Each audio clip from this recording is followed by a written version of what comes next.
आए भारत 1526 सन में आए और ये जो ताजमहल बने 1632 सन में, मतलब 104 साल के बाद। तो ये पैसा कहाँ से आया? 104 साल अगर मुगल इधर रहे, वो लोग वापस जहाँ से आए थे वहाँ नहीं गए, मतलब यहीं से पैसा मतलब इकट्ठा किए।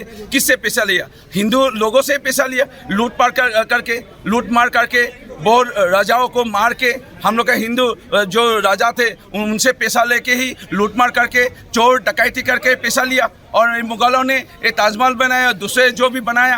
अगर मंदिर 1200 सन में जो यदि जगन्नाथ मंदिर बन सकता है, हिंदू राजाओं ने, हिंदू लोग ने बनाए हैं। अगर केदारनाथ मंदिर, एलोरा जो कैलाशनाथ मंदिर हो, सोमनाथ मंदिर हो, अगर मुंडेश्वरी मंदिर हो, ये सब मंदिर अगर मुगल आने के आगे हम लोग का हिंदू राजा, हिंदू लोग ने बनाए हैं, तो हम लोग बड़े बड़े अभी भी जो बने हैं, देश के प्रधानमंत्री नरेंद्र मोदी जी के नेतृत्व में सारे देश के लोग सहायता किए, थोड़ा लोहा दे के, जो विश्व के टॉलेस्ट जो मूर्ति सदैव बड़े बड़े पत्थर के नाम से स्टैच्यू ऑफ यूनिटी जो बने हैं, सारे विश्व के लंबा जो मूर्ति अगर हम लोग बना सकते हैं, तो इससे बड़ा बड़ा हम लोग मंदिर हो या भवन बना सकते थे।